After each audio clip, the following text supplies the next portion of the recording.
I'm Janice Hossteger. After 3 decades in the marketing business and many years of being an entrepreneur, I've learned a thing or two about marketing.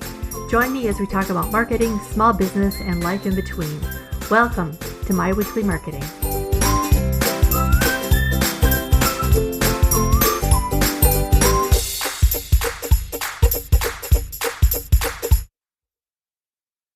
These days, when we talk about doing almost anything in marketing, we're talking digital. Digital ads, websites, social media, it's all on a screen. But one thing I always like to remind people about marketing is that doing what everybody else is doing isn't a good thing. After all, the biggest issue we have in marketing our small businesses is standing out from the crowd, right? Now, don't get me wrong, I am all over digital marketing. It has some huge advantages over print. But part of my job in the early days of marketing was as a print buyer, so print has always held a special place in my heart. Not only that, but there are places where print is a clear winner. So today, I have Jessica Embree on the show. Jessica is a creative director at Tulip Media Group and has a lot to say about print media. Here's Jessica. Well, welcome, Jessica. I'm so glad that you're here today. Thank you so much for having me, Janice. So for kind of a couple questions at once here. So why is print marketing something that you think small business owners should consider? And how did you get kind of involved in it? So what's your story basically? And why are you so enthusiastic about it? So I have a lot of people come up to me and they say, print is dead. And I'm like, no, it's still alive and well, and it still has a place in your marketing mix. And I think the reason why print is still so impactful in this day and age is because it has that tangibility and that credibility that some of us are looking for. I mean, before you and I even signed on to this meeting, we were talking about how inundated we are with technology and so many notifications that we're getting every day. And print allows us to kind of take a step back and focus in on the messaging that is right in front of us. It gives us that tangibility and that credibility and that trustworthiness that we might be missing in that digital age. I love that. I have a background in print marketing. I used to be a print buyer for a department store in the Midwest. And I would say that the thing that I really thought was really important is that it will allow you to stand out. So much right now is digital, right? So even when I think about running an ad, I don't even think about going into a printed publication or even doing postcards or something like that. What do you run into that with customers, and why do you think that? Well, I kind of know why, but why do you think that customers don't think about it, or why people don't really think about print anymore? I think it's just they see it as an old-fashioned nostalgic piece, which there's nothing wrong with nostalgia, especially in marketing, because it is a way to stand out. To your point, I mean, the emptiest inbox we have is the physical mailbox we have outside. So how can you cut through the noise? How can you stand out in your competition and get your message across to your core customers? And print is a great medium to do that, whether that's postcards or brochures or Tulip Media specializes in custom magazines, so we can provide rich and valuable content to your core customer for you. So that's why we love it so much, because to your point, it is a way to stand out from the crowd. Mm-hmm. And I think you're right about that tangibility portion of it too. I mean, I get a lot of newspaper subscriptions online, and I'll read most of them on my phone, but every week we get one in the mail, and I will just go through that whole thing, and I will pay attention to the ads in there as well. And, it's a local publication, so we know what stores are opening and whatnot, but you're right, having it written down so I can easily just circle it or clip out a coupon or whatever it is. It really is important to have that tangibility aspect to it. And I mean, to what you just said too, there's an engagement piece to it, whether it's a coupon or a quiz or a recipe. You're holding on to that, where if I'd gotten a coupon or a recipe in my email, I might have just filed that away, said this is for later, but never gone back to it. So Yes. clipping out that coupon or tearing out that recipe, you're keeping that around and you're going, where did I get this? Where's this from? And you're going back to it and then making that purchasing decision or that brand awareness that you're looking for. Yes. Yeah. What you said about filing it away, I really think about with business cards Mm. because I go to a decent number of networking events and people don't have business cards anymore. They'll just, scan your QR code or, connect on LinkedIn, which is all great, except at the end of the event, I'm like, okay, what was the person's name I saw? And how do you look somebody up when you don't remember their name, right? Yeah. But, where if you've got a written or a printed business card, you can jot on the back something about them. Or I just tend to remember things better when somebody hands me something. And because Hmm. the majority of people now don't carry cards, I think that's a really good, what you just said, that you've got that tangible piece and you're not filing it away for later. Hmm. And I mean, like when you go to a trade show, people are like, just add me on LinkedIn. I'm like, that's great, but I'm adding you to a list of 10,000 people that I have on my LinkedIn. Yes. How am I going to remember exactly what your name is at this point and where I met you? So having those business cards, I mean, Tulip still has them. We send them out with every sample package we have, or we'll send them out in the mail saying thank you to someone. We send those because one, it has our face on it, or in Tulip's case, it has my character that looks like me, and it has our name, and it reminds them of where they met me and how they interacted with me. If you write a note on my business card, go ahead. That's why we have that white space on it. Love that. Now, for small businesses, there are some real advantages that we just talked about to print media, but there's also some disadvantages. One of the big disadvantages is cost and also distribution, right? Mhm. So, how do you make a decision like when somebody should perhaps run a postcard versus run digital ads? Mhm. And I mean, it all comes down to what is your end goal for the marketing campaign, just like you do with any digital campaign. You say, what's my end goal? Who's my core customer? And how many people am I trying to reach? So when you're taking into account your print campaign, it's pretty much the same. So if you had segmented lists in your CRM, and if you don't have a CRM, that's perfectly fine for listeners. But if you have a list of people saying, these are the top 50 people I want to become my core customer, maybe that's who you're sending that magazine to or that postcard to, and making sure that it Mm. has a clear call to action on it. So you can do targeted send outs, just like you do in a Google ad campaign. You're segmenting by audiences, but in this case, you can maybe do a targeted send out to maybe 50 or maybe 100 or maybe 5,000, depending on how big your business is. Right, right. And one of the nice things about if you have a local business is being able to send something out via zip code Hmm. or, geographic region where if you just want to send it out to a couple neighborhoods, for example, that you're located in, it makes it a whole lot easier to reach them. I mean, you can get somewhat specific with digital ads, but you're really going to get a whole lot more probably attention for a local Hmm. business, I think. And that's where I tend to recommend that people do or consider print is if they're a local business, a brick and mortar business. Yeah, I completely agree. And that's why at Tulip Media, when we're working with you to create your print campaigns for your magazines or newsletters, when it comes to your distribution and mailing, we can use your list that you have, or we can pull a list for you based off of your local demographics. Are they a business that has 10 to 20 employees? Do they have this much revenue on a yearly basis? Or do they have these certain household incomes? So we can pull lists from USPS for you based on those demographics. And what we really like about local campaigns is we always tell our client partners to, or in their magazine, to feature local people. So people are going, oh, I know that person or I know that business. And it's creating that community sense of community that you might be looking for. Oh, I love that.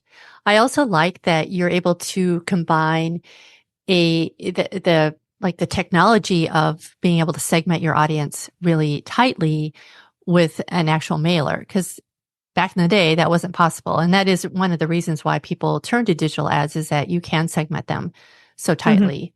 So that's also a possibility now with USPS. Yeah. That's great. That's great to Yeah. know.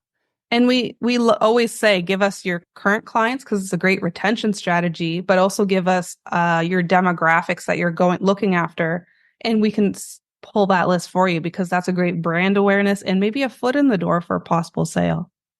Mm, love that.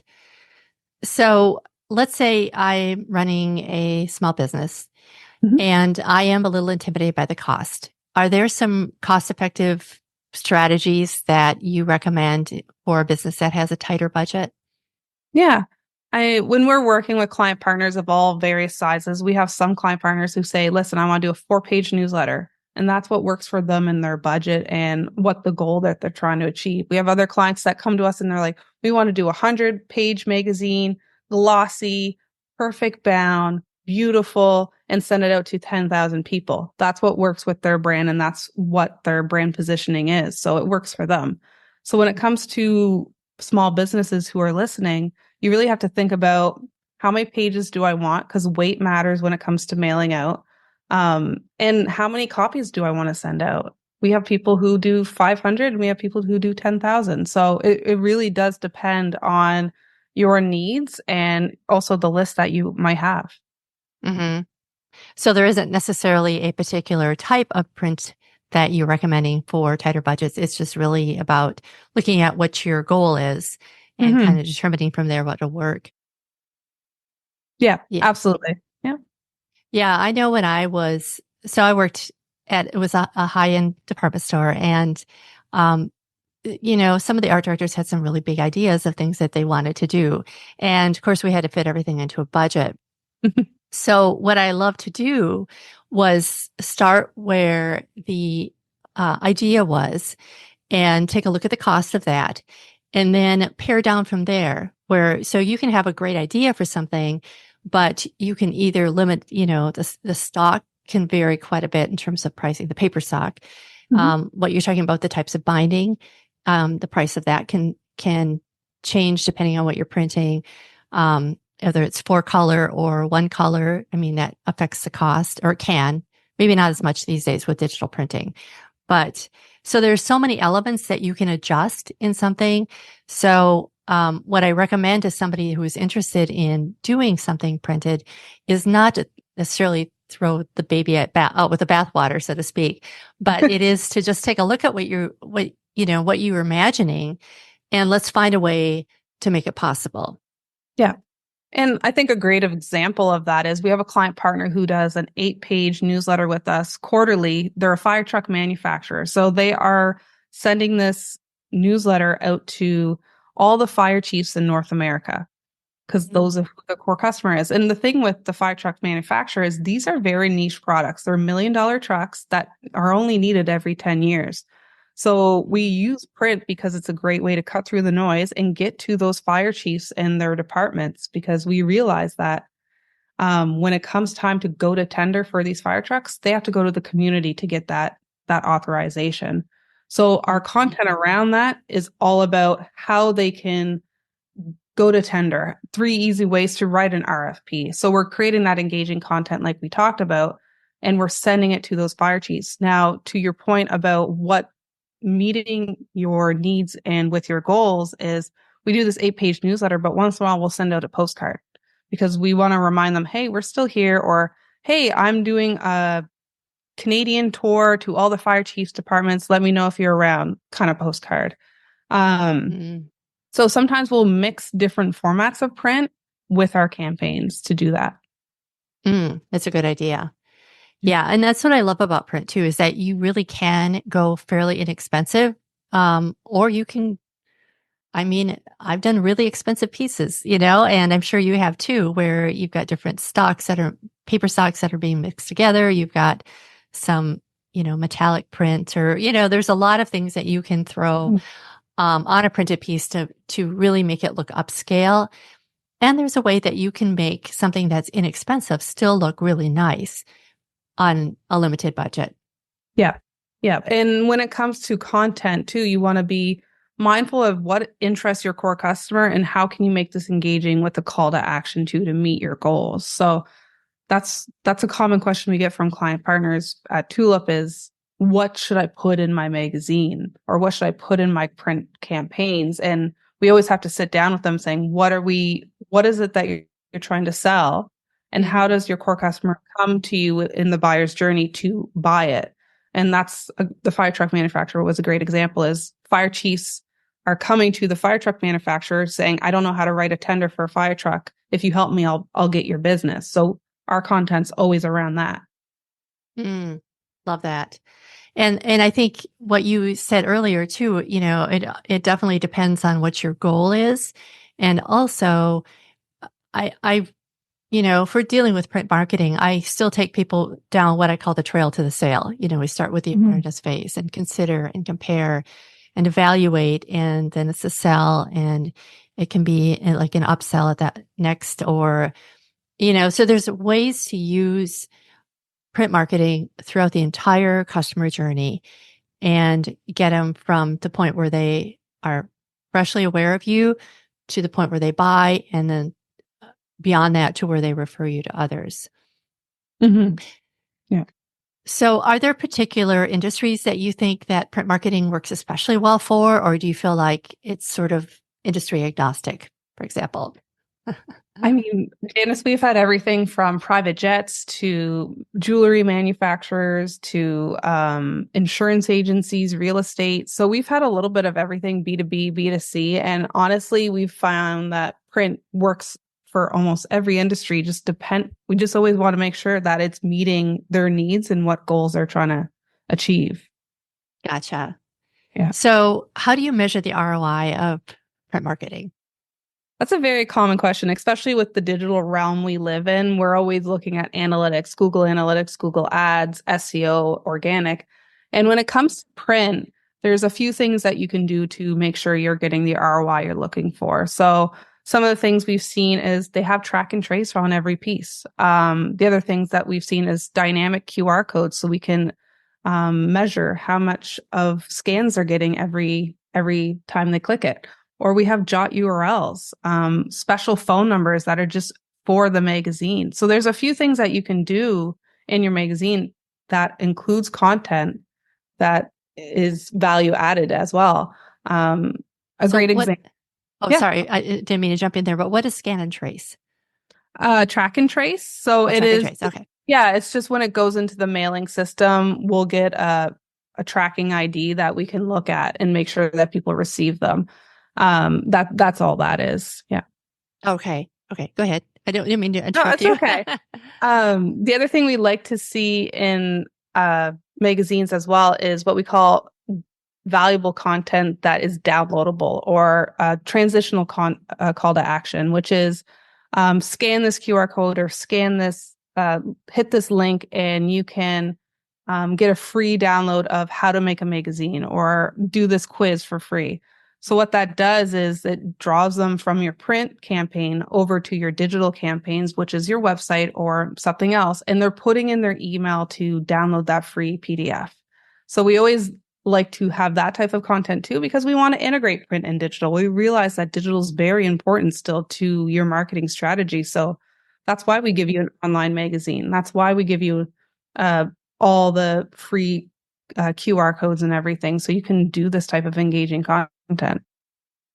I love that you mentioned creating a separate phone number, or making sure that it has a QR code or something like that, because you do need to really distinguish what goes out in print versus digital, because we obviously can't measure a click with a print piece, right? Yeah. And so I think a lot of businesses miss that. They'll send it to their main homepage, or they'll put their regular phone number on it. And it really doesn't take much, especially with like Google, what's it called? The Google phone numbers that you have now. You can create a separate phone number for a separate mailing easily enough. It doesn't cost anything really. And then you can track the phone numbers that come, or the phone calls that come in through that number. So I think oftentimes businesses kind of miss that part of it. So I'm glad that you brought that up for sure. Yeah. With sustainability being top of mind for many businesses, do you have like eco-friendly options for print marketing? Yeah, absolutely. I mean, with anything that you see tangible in this day and age, there are recyclable paper that's available. There's vegan inks that are available. So there are different options we can provide to client partners for that eco-friendly program that they're looking for. Gotcha. So there really is no reason not to try print marketing. Yeah, yeah, listeners, there isn't. So what advice would you give to a business that's just thinking about printing, not quite sure? Like, how do you think they should make their decisions? Like, what would the process be that they should go through? So when it comes to thinking about a print marketing campaign, I always like to say, to your point, look at your buyer's journey. Is there a point in your buyer's journey you think that you would benefit from a print campaign that is very custom to them and the needs that they're looking for? Going back to that fire truck manufacturer, we recognize that they made a sale 9 times out of 10 when they got involved with the RFP process. So is there a part of your buyer's journey that you're going, oh my goodness, my core customers get stuck at this point? I need to create some resources around that. And maybe print is where that can come in. So look at your buyer's journey, see where people are getting stuck or where they are in that consideration stage or need more information stage, because print is a great way to give that value. Mm-hmm. An RFP is a request for proposals. Right. Yes. Yeah. Yeah. So I just wanted And to define and that real quick. for listeners, that's what I call the curse of knowledge when it comes to messaging in your digital marketing. The curse of knowledge is you've been in your industry for so long, you start to use jargon that no one else understands. So when it comes to messaging for your website and even for your print campaigns, keep in mind that keeping it very simple and making sure you're speaking at your core customers level is always happening. Because I am a I'm bad for that. Janice, you just caught me with the RFP, but sometimes I'll be on a podcast and be like SEO, and they're like, we don't know what that is. So you need to explain Yes. what everything is. Oh, I mean, totally. We all do that. I certainly did it earlier, probably today, in fact. So, yeah, no big deal there at all. So, I just wanted to explain that. But I do like that. I mean, that really is brilliant that they are aware of where things get stuck. And that's where they start giving extra support in terms of print or, whatever they make that decision. But just having the knowledge that of this is where people get stuck on the trail or fall Mhm. off the trail, which what I would say, and or leave, get lost, whatever. And so they kind of have to provide something additional at that point. So Yeah. great. All right. Well, thanks so much for joining me today, Jessica. How can somebody find out more about you or your company? Tell me more. So you can learn more about Tulip Media in our print offerings at tm.media/magazines. And on there, you can learn about our programs, but there's also free downloadable resources too on that page that you can download if you're interested in magazine or newsletter publishing. And if you're interested in me, you can connect with me on LinkedIn. Love to chat if you have questions about anything and everything marketing. Great. And we'll put the links to those in the show notes for today as well. So, alrighty. Thank you so much for joining me today, Jessica. Thank you so much for having me. So I hope Jessica has given you some ideas of what you can do with print and some ideas of how to integrate it into your marketing mix. For more information about anything we talked about on the show today, visit myweeklymarketing.com/80. Thanks for joining me today. As always, I appreciate you. See you next time. Bye for now.